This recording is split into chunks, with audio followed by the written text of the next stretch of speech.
Hello दोस्तों। आज की हमारी कहानी है काली साड़ी। कहानी अच्छी लगे तो लाइक ज़रूर कीजिएगा। तुमको क्या लगता है ये रंग तुम पर अच्छा लगेगा? एक तो रंग काला, ऊपर से काली साड़ी, उफ, कौन समझाए इसे। राधा जी ने सर पर हाथ मारते हुए प्रीति को कहा। काली साड़ी में लिपटी सलोनी सी प्रीति ये सुनकर शर्मसार हो गई। चुपचाप अपने कमरे में आ गई, साड़ी बदल ली। ये देख ऑफिस के लिए तैयार सुमित ने पूछा, साड़ी क्यों बदल ली? मुझे अच्छी नहीं लग रही थी, इसीलिए बदल ली। अब से मैं हल्के रंग की साड़ी पहना करूंगी। सुमित समझ गया आज फिर से प्रीति को माँ की प्रताड़ना का शिकार होना पड़ा है। वो गुस्से से बाहर निकलने वाला लगा था तो प्रीति ने उसका हाथ पकड़ लिया। आंसू भरी आंखों से सुमित को बोली, माँ जी, वह किसी और का कोई दोष नहीं है। मेरा रंग काला है और ये सच है, इसको स्वीकार तो करना ही है। फिर उन्होंने गलत नहीं कहा था, मुझे खुद ही काले होकर काली साड़ी नहीं पहननी चाहिए। प्रीति जानती थी सुमित बाहर निकला तो घर की शांति भंग हो जाएगी। तुरंत बोली, सुमित जल्दी चलो, आज मेरी एक ज़रूरी मीटिंग भी है। हाँ चल रहा हूँ, पर तुम अपनी काली साड़ी वापस पहनोगी तभी चलूँगा। प्रीति फिर काली साड़ी पहनकर आ गई। सुमित के संग जल्दी कर वो उसको गुस्सा करने का मौका नहीं देना चाह रही थी। अब प्रीति करे भी तो क्या करे, काला रंग उसको और सुमित को बहुत पसंद है। सुमित ने तो कॉलेज के फेयरवेल समारोह में उसे सितारों वाली काली साड़ी में गीत गाते देखकर ही अपना दिल हारा था। प्रीति के सुरीले कंठ ने समा बांध दिया था।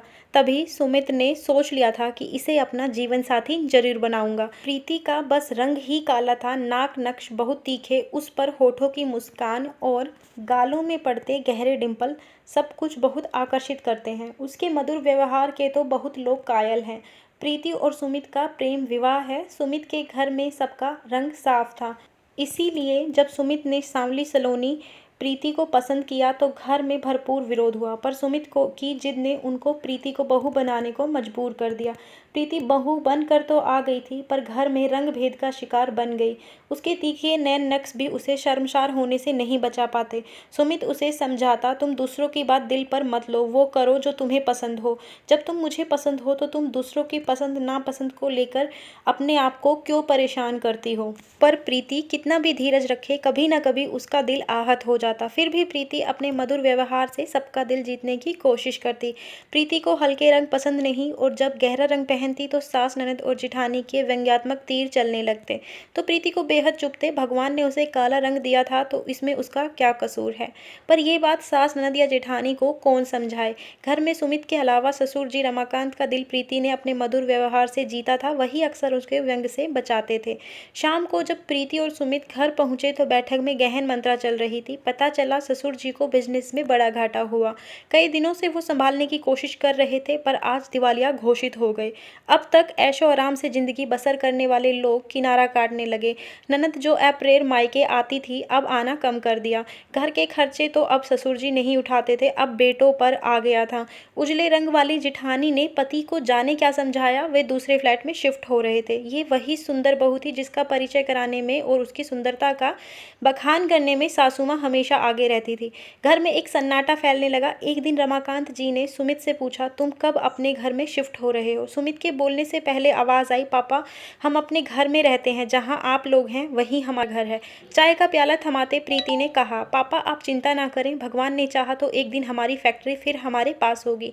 मैं और सुमित ने अपने ऑफिस से लोन लिया है और अपने एफडी भी तुड़वा ली है। चेक बढ़ाते प्रीति ने कहा। चेक पकड़ते रमाकांत जी ने राधा की तरफ देखा। राधा जी का सर शर्म से झुका हुआ था। ये नन्ही लड़की ने आज उनको अपने व्यवहार से शर्मसार कर दिया। आगे बढ़ प्रीति के हाथ पकड़ बोली, प्रीति मुझे माफ़ कर दो, मैंने तुम्हारा बहुत दिल दुखाया है। तुम जो मन करे वो पहनो। सुंदरता की परिभाषा आज समझ में आ गई। प्रीति उनके हाथ पकड़ बोली, माँ कहीं बच्चों से माफ़ी मांगती हैं। कुछ दिन बाद प्रीति का जन्मदिन था। सबने उपहार दिया। सासू माँ ने अलग से उपहार दिया। प्रीति ने जब खोला तो सितारों से सजी काली साड़ी देख उसकी आंखें चमक गई।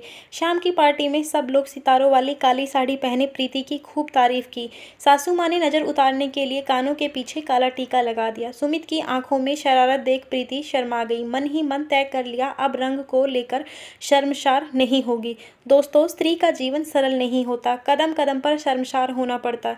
कभी रंग को लेकर, कभी बच्चा ना हुए तो भले ही पति में कमी हो, पर सब पत्नी को ही बांझ शब्द से नवाजते हैं।